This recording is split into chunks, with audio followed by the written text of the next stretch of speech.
Yes, okay, another one from Action Trigger Film Production.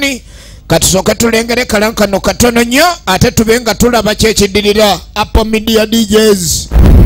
Yes, okay, tulengera kalango bakuletedde ku mulundi guno neera twalaba part 1 ya KIFEESI kati ku mulundi guno ekomyewo The Lawbreakers filimu ya Lutako Metone Kayanja. Lutako wati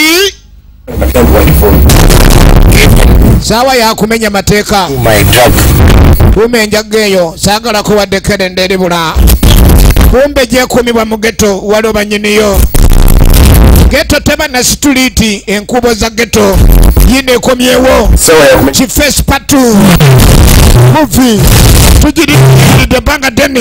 atonyumirwa action sawa ya teke Lutako Metone Kayanja owundo Brian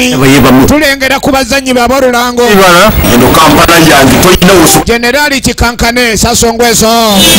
filimu ino tulengera KIFEESI part 2 tukyalengera kalango kayo teri ku coming soon naye kakati ali ku nyolo